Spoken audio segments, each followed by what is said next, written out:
Welcome to Techlandia, a podcast about and for the technology industry, a place to learn, connect, and engage with leaders and thinkers involved in the technology industry. You can check us out at techoregon.org, Apple, Spotify, or wherever you listen. Thank you for listening and enjoy the show. Hello and welcome to the latest edition of our Techlandia podcast series. This is Skip Newberry, President and CEO of TAO, and I'm delighted to have with me Jim and Marcus from Board Developer. Today we're going to be talking a little bit about latest trends in how companies go about both selecting and managing boards. And it'll also be a great opportunity for us to introduce the folks from Board Developer to our broader audience. They're a new partner of ours at TAO, and we're excited to have their expertise among our membership. So, Marcus and Jim, welcome. Thank you very much. Nice being here, Skip. Absolutely great to see you again. Yeah, thanks for having us. Excellent. So I thought what would be good is maybe if each of you in turn could talk a little bit about your own personal professional journeys and kind of how you ended up with Board Developer. We always love to hear a little bit about how someone ended up with a company and also, where possible, how the company got started. What was the problem that you identified where you're like, we need to go solve this, and here's the company? I get asked that question a ton, Skip. I came out of the healthcare industry, operating an ambulance company, and I left in 2007. And all through the late 90s and the early 2000s, I was asked to serve on a ton of boards, both the nonprofit boards, for-profit boards, advisory boards. And over the course of time, I started realizing that, are these really that functional, what they did? And most people get involved in the nonprofit space. The nonprofit space, everybody mentions the word dysfunctional boards. They don't show up. You get people that are blowhards. So I started being involved. And when I got involved in these nonprofit boards all during that period of time, I really started being involved in governance. And then how do we really attract the right board members to move the football down the field? I don't want to hear people pontificate. I want to hear people solve problems. All right, how are we going to take something complex, distill it down, and eat an elephant one bite at a time, right? Yep. Yeah. So when I left the ambulance company in 2007, I founded Board Developer, boarddeveloper.com. We're in our 17th year with our company, and it's been an absolute thrill. In the last 17 years, we've done thousands and thousands of placements, run thousands of board meetings. And it's really, if anything else, it was an accident. It wasn't planned. Right. A buddy of mine called me after I left the ambulance company. He says, Jimmy, I want you to help me build my board for my business. And I said, I don't know anything about your business, Rod. And he goes, well, Jimmy, you know everything about people, and you're such a good board member. You really could help my company be successful. And I said, well, okay. And looking back now, we're in 8 states, got 7 market presidents. And we're a really unique model because we actually specialize in advisory boards. So non-fiduciary advisory boards is our specialty. And our second specialty would be in the nonprofit space. Sure, we do the for-profit space and fiduciary boards and public boards, but those are very regulated processes. Yep. What's really cool about advisory boards is you can get exactly out of those individuals what you want. And the magic is not who, it's what you want to accomplish. It's been a real thrill. And I've really been excited. And this, obviously, it's been a big change in this last even short period of time as we continue to grow and expand into different markets and grow as an organization. And that magic word you always say about CEO is, how do you get out of your own way? Yep. And after in my 17th year making the decision, how do I do that? It was a really tough one. Yep. Yeah, it's been a tough decision. Yeah. Yeah. So I was wondering if you could kind of elaborate a little bit. So is the plan then to kind of hand over the reins a little bit of the company? Gosh, that's a really great leading question, Skip. When we were at dinner just night before last, I made, I'm going to call it the most kind of first time formal announcement outside of our internal team. So we announced internally to our team at Board Developer as of June 1st, which is actually tomorrow, the CEO of Board Developer is not going to no longer be me. So I'm joining with me today is Marcus Kent. Marcus is also from Portland, And Marcus assumes the reins as CEO of my company literally tomorrow. And I will tell you, I'm a 57-year-old man. That is the most difficult email I've ever written in my entire life, Skip. I mean, I get like choked up even thinking about when I wrote the words and how do I say it and what do I tell the team? How do I communicate it? Does it mean you're retiring? And all these things kind of pop in your head of taking an organization that's your child and literally saying, here's the keys to an extent. Here's the right, Marcus. Yeah. Here's the keys. But at the end of the day, if you get it out of your own way, I mean, leaders evolve, organizations evolve. So leaders evolve to other leaders. Instead of being stagnant, of having a founder that really hasn't been able to keep up with the times as much as some other people might be able to. So that's been it's been interesting. It's obviously very apropos. Yeah, because it's literally happening tomorrow. Right. And when you talk about succession planning, I had been thinking about succession planning for years. When do we make the decision to move the organization along? Are we going to be acquired? Are we going to merge? Are we going to be acquiring? And how do we grow leaders of the organization? And as we grow staff, you live in the day, you live in the weeds. And obviously, as an organization, we try to take organizations out of the weeds. Yep. So from our perspective, we have to eat our own dog food. Yeah, but no, Marcus has been an absolute thrill being part of the team. I met Marcus through his father, and it was an amazing relationships that we've grown. And now having him in this new role as of tomorrow has been pretty remarkable. Awesome. So Marcus, how'd you end up at board developer, and also, what excites you most as you look at this next phase? Yeah, I actually, so I went to high school and college down in Eugene, Oregon. Had the fortune/misfortune of playing basketball for my dad at the University of Oregon, Ernie Kent, the head coach there for about 20 years. And when I left Eugene and first moved to Portland, not everybody knows this, but Portland is a hub for the children's toy industry. There's a lot of mid-sized children's toy companies here in Portland. And I started working with and in children's toy companies here in Portland, which took me to China to learn the manufacturing side of things, and really had a really interesting kind of cutting my teeth in my first big career outside of college, was working my way up in the children's toy industry, and went from a key account sales guy to a VP of sales and marketing to C-suite roles in about 5-6 years, and then stepped out of that into my own consulting gig and did a lot of consulting while always based in Portland. And most recently, I was the COO at D6, which used to be headquartered here in Portland. Mm-hmm. Left that company, and I was stepping back into consulting kind of in between things when I met Jim. And Jim came along and introduced me to board developer. And in my experience, most people, their board experiences consist of outside money getting involved, demanding that a board gets involved, and suddenly a founder and an entrepreneur has someone sitting over his shoulder watching his baby, and they can fire him and take it away. And suddenly that entrepreneur puts a couple of his buddies on the board, and you end up with this board that rubber stamps and doesn't really get much done. And when I met Jim and saw what board developer was doing with advisory boards, especially at the strategic level, I was really blown away. I originally joined the company as the president of organizational development. We have a whole OD wing where we work with companies to grow their leaders and make sure that C-suites and leadership teams communicate well. And I've been with the company for several years now, and sitting back and watching board developer do what they do and see how effective we are. It's one of those things where a lot of companies talk about the good that they do, and then you sit in a room with Jim Hayden and the company he's built, and you go around the room to all these clients standing there, and there's a personal, heartwarming story about every single one of them and how board developer has positively affected their organization. And that was really impactful to me.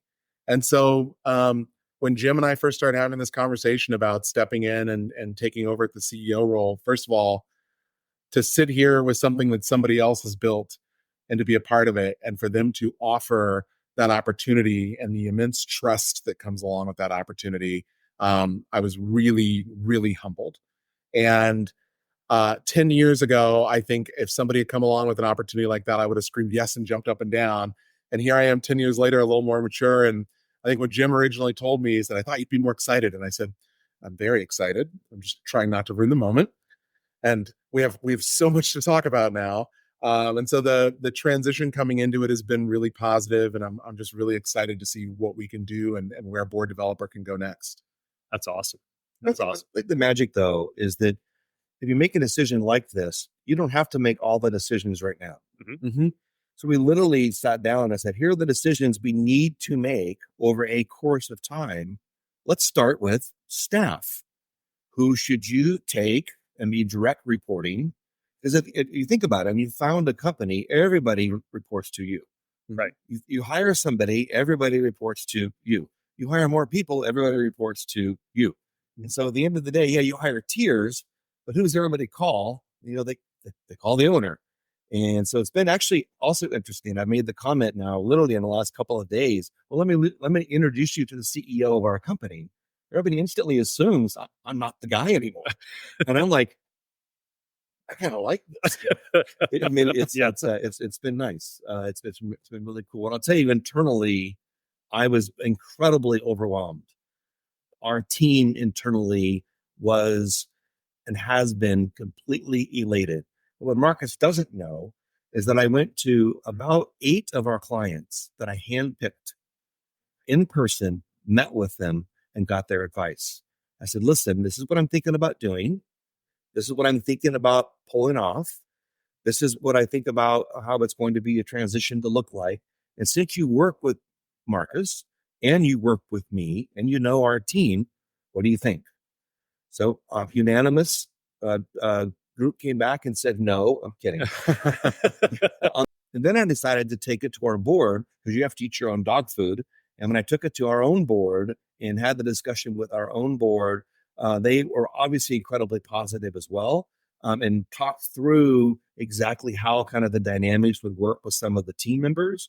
And again, maybe I was expecting people to be surprised, but nobody really seemed to be overly surprised. Isn't that interesting? It is. Most times when you expect somebody to be some really important news to tell you, right? But in reality, they're like, okay, that sounds great. What's for lunch? That's awesome. Right? Yeah. I mean, that means you're onto something. You're making the right decision. Well, I think the magic, though, is when you make a decision as a leader in an organization, you're going to replace yourself. If you have to make a hard decision, don't make it. Make the decision easy. Right. If you think it has to be a hard decision, don't make the decision. Right. If you're mulling something over and it becomes very, very difficult for you to decide to do something, well, don't do it. Yeah. How simple or cavalier that might sound, but at the end of the day, it's about really understanding the evolution of an organization. That's what we do. Building our advisory boards and with our organizational development services that we offer, and really helping companies that have hit that glass ceiling. Yep. And they're looking for what's going to be next. Well, it's interesting. I mean, an advisory board, if done right, can really kind of supercharge the company, but also fill gaps that might exist on the executive team, or at least help to kind of challenge or inspire the executive team in new and interesting ways. And so I'm wondering if you could walk us through a bit, like how does a typical engagement work with one of your clients? Yeah. So typically, as Jim mentioned, and this kind of used to be my major bailiwick within the company, with the OD part of what we do, we have an assessment tool where we went out and combined 13 of the top assessments, took all the API off the back end, rewrote all the code, and we have this assessment that spits out a 100+ page report on a human being. And the assessment itself, when you're just doing a one-on-one conversation with someone, is already powerful.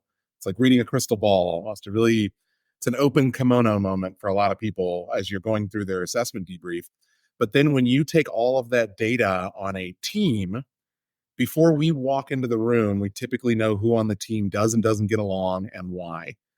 When you take that and then you expand it to an advisory board or potential advisory board, we now have a very accurate and data-driven way to decide, is this team and is this group really going to work well together? So that's kind of our first step, is understanding the organization, coming in, really understanding the culture, and then defining the what. What is it that you all are trying to accomplish? And then how can advisory board come in and help you get there. So is it you need doors opened into a vertical that you're not in yet? Is it you're navigating a major change to the company and you need the brain trust to come in and help you navigate that? Because if you go out and traditionally try and hire for that, maybe you can't afford it. Maybe you go out to traditionally hire and you're really bringing someone in for this one specialty thing. And so the ROI on it doesn't make sense. But all of a sudden, with the right advisory board, the right members on that board could be worth their weight in gold as far as doors they're able to open or problems that they're able to solve. When we talk about this so much, the idea of working on your business and not in your business, at the entrepreneurial level, we all know that there's no such thing. There is no line between those two. And so when you are so focused on being in the business, when you can bring in an advisory board of professionals in your industry, outside of your industry, all these varied perspectives, and their whole goal from day one is opening those doors you need opened, or their goal is expanding the Rolodex, or their goal is helping you navigate this one issue, they get incredibly focused. And so we sit down with the team and the client, and they tell us, this is the problem, this is how we'd like to solve it. And we go out and conduct a nationwide search. In our years of doing this, if we can get to the person, we've never been told no on coming into interview to be on an advisory board somewhere.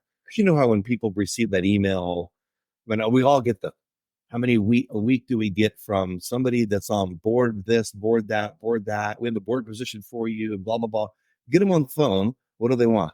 $199 a month, $399 a month, and we're going to put board opportunities in front of you. Because listen to me, every man over the age of 40 wants to be on a board. Every man over the age of 50 wants to write a book. Every man over the age of 60 wants to become a professional speaker.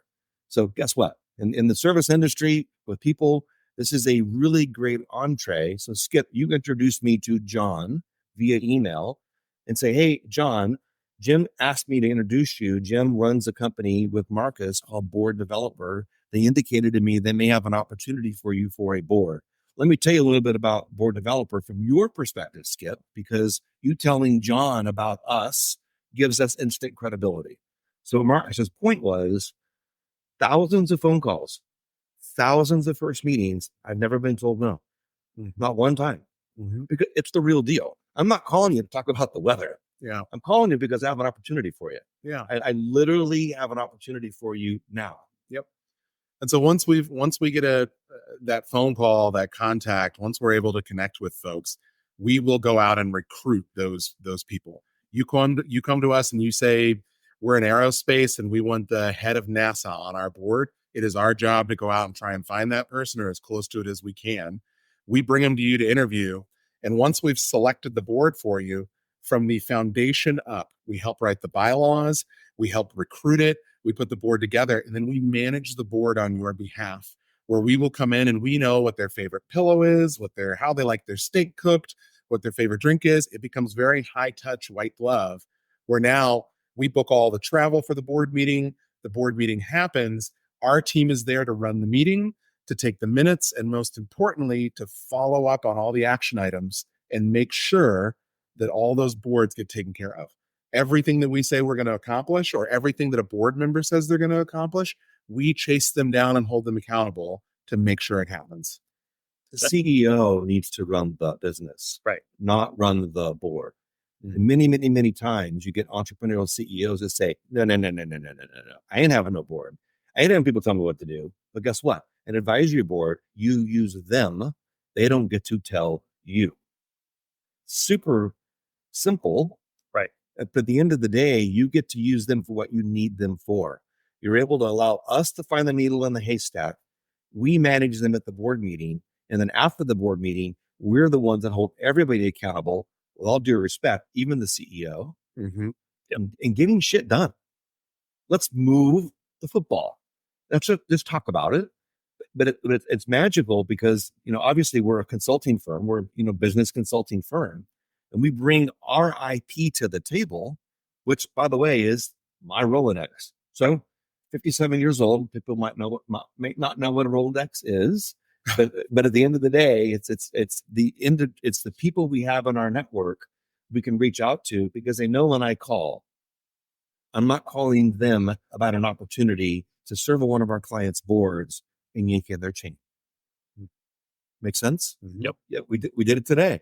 Yeah. Yeah. Yeah. It's such and ultimately it's this model, and how board developer does this is what brought me to board developer, brought me to the company. I'd never seen anybody in the board space being this strategic and with this type of a model. As Jim alluded to earlier, I've had my phone ring and someone wants me to pay them $1,000 a month and they're going to go place me on a board somewhere. We don't do the pay to play model. We go out and when we recruit people and find a board for them to sit on, they pay us nothing. And so it becomes a much different type of interaction. It's not transactional anymore with the potential board member. It becomes relationship. Yep. Hey, we really, in our nationwide search, we really think you are the person that would serve the best on this board and in this mission. And people sense that and they feel that. And, you step back and you look at the relationships we've built over the years doing this. The proof really is in the pudding. Well, it's really interesting. Just the other night, you mentioned the stories that the clients often refer to in terms of how much board developer has impacted them and their business and their personal career trajectory, right? And so it was interesting to hear from your first ever customer talk about, hey, I'm actually on my own dime coming to this event that you guys are putting on just to be able to talk about how much this organization has done for me and my company. And I thought that story was really interesting, as it also highlights, some of the lengths to which and the creativity you have to kind of apply to find the right person who's going to be able to add the right type of value to a company. And it might not be the person who you initially think either. Yeah. I was wondering if you could share a little bit of that story. Sure. Here's the magic, though. Yeah. If I tell you we're an amazing consulting firm, we're the best board development built organization in the entire country, with all due respect, I'm a used car salesman. Right. If you tell somebody, this guy, you need to hire him, and they respect your credibility, done. Yep. So you heard Rob speak last night. Yep. He told his story of building his board for his first business, his second business, and now his third business. We built 3 boards for him in the last 15 years. And the very first set of board members he wanted a really, really big name.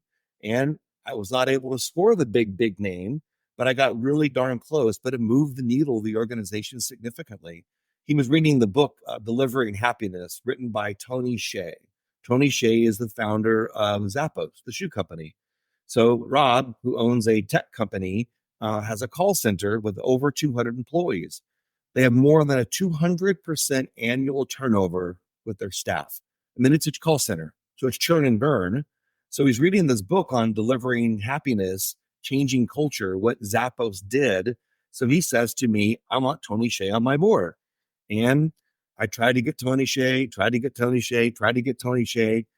You think about this, you're cold emailing somebody, they're not going to call you back. They're not going to email you back. And this was in 2007. Right. So wrap your mind around time. Anyway, I finally was able to figure out his email address. By the way, it's CEO@zappos.com. So there you have it. Lo and behold, he responds back. Lo and behold, I have a call with him.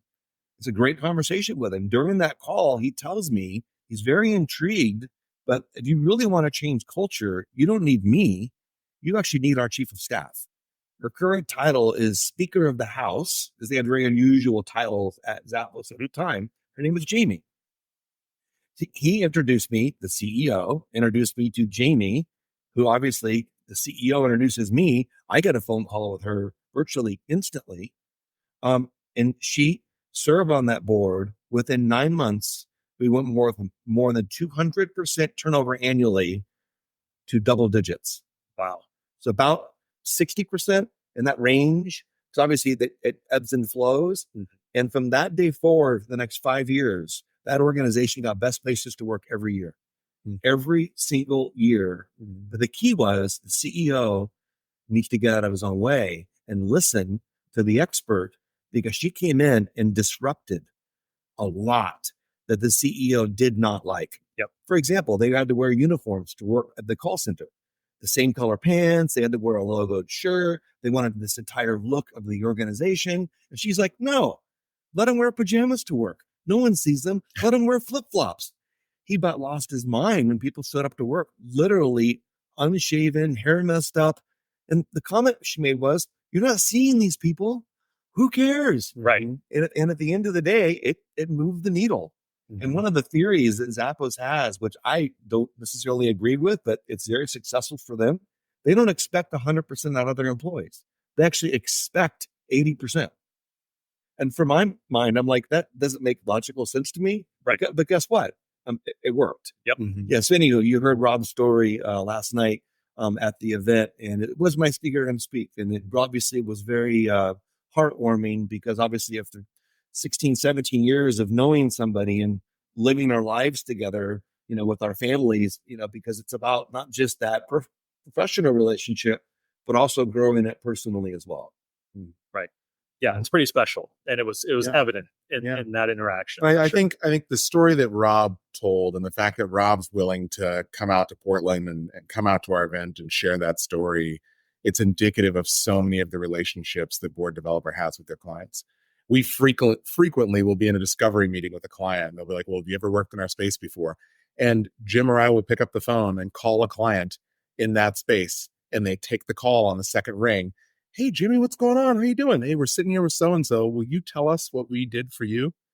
And boom, and they launch into the story. And so it's one of the reasons that I came to Board Developer was you hear how much Board Developer has touched the lives and touched the business trajectories of the people it's worked with, and it's inspiring. Just prior to this meeting, we had another meeting with a potential new client, and they were talking about navigating patients' decisions in the healthcare space when patients aren't sick. It's a very interesting dichotomy in the healthcare space for patients that aren't sick, that honestly don't really care about their healthcare. But why? And so there's a book that's actually been written on it, and it's been written by a MD, PhD, who actually started Health and Human Services under President Bush. I actually placed him on a board. So during this meeting, literally today, we're having this conversation about this really weird space that we're in with patients that care more about their cars than they do themselves. And so, I actually have a really good friend of mine whom I placed on a board, actually 2 boards, and I've known him for 20 years. Let me see if he's available. Sure enough, I called him. He's in Italy. He goes on a speakerphone, and we have a 15, 20-minute conversation with him on his theory behind this, as a significant leader in informatics. He wrote the book for medical school for informatics. He deals in AI now as a physician, a PhD, and he really gets it from that perspective. We really saw in this case, hopefully potential new client, listen and go, holy cow, not only did you say you could bring people like this to the table, you got the dude on the phone from Italy out of the blue. On vacation. Yeah, it was kind of cool. Yeah. That was literally an hour of it. Yeah. Right. Yeah. Yeah, that's amazing. Well, I know we're really excited to have you all as part of our network now, and being able to bring the services and the value offering that you do to our members. I'm wondering if we were to wrap up, like what remarks, what words of wisdom would you like to leave our audience with? I think no matter where your company is at in its evolution, there is always a good reason or a good time to bring on a strategic advisory board. And whatever you think you know about boards, whether they're fiduciary or advisory, it never hurts to reach out and have that conversation with us. Because I think it's a safe bet to say we probably know more about it, and we're willing to help and we're willing to share. You can find us on the TAO's partner page online, or if your hair is on fire and as you've been listening to this episode, you're like, this is what I need. 503-853-3536. I will pick up. You will speak with me. We will help. Awesome. Wow, Marcus, holy moly. And my word that I would use is on closing is one word. And you learn this, I think, over the course of time in my career and watching organizations grow. It doesn't matter what you make, how you make it, what you have, what your comms are, what your industry is. I don't care. Everything professionally and personally involves one thing, and that's people. I left my company in 2007. I took it public in 1995. In 2007, I had 13,000 employees. We did $1.1 billion in revenue. It was about people. You take care of your people, they will take care of you. And it's amazing to this day, I have about 6,000 Facebook friends. I'm 57 years old. I know every single person on a first name basis on my Facebook account. 5,000 of them, roughly, I employed, Skip. Wow. To this day. And it's amazing to be able to watch this evolution of friendships. And I left my ambulance company 17 years ago. Right. And still maintain now 3 generations of family members from my little company that I started at in the 80s, and have that grow. It just blows my mind that it all stems about people. And even backing up the train, I'm 10 of 12 kids. Yep, 10 of 12. big family. And having a big family, you learn how to navigate people chess. Right. People relationships with other individuals. So my biggest things in life are 3 rules. Rule number 1 is family. Family first. You take care of yourself and your family at work. Your family at work and your family at home will take care of you. Number 2 is your health. Don't mess with your health, and don't mess with the health of your family. If your family has a health issue, make that your priority. And rule number 3 is to have fun. But usually between the word have and fun, I insert another word that starts with the word F. And occasionally we do allow rule number 3 to trump rule number 2, only because some adults like adult libations occasionally, and that's not always the best thing for your health. Right. But at the end of the day, if you remember that, and I think really embrace that philosophy on people, it's really treating people well, putting the right people in the right bus, in the right seat, at the right time, in an organization and in your life. Our assessment tool is we've cracked the code, and it works. Yeah. So that would be my people will be it. Good question, though. Thank you. Yes. Well said, both of you. And really appreciated your taking some time out of your busy schedules to join us. And I'm sure our members and audience members do as well. So thank you for joining us. And that's a wrap. Thank you. Great having us. Thanks, Skip.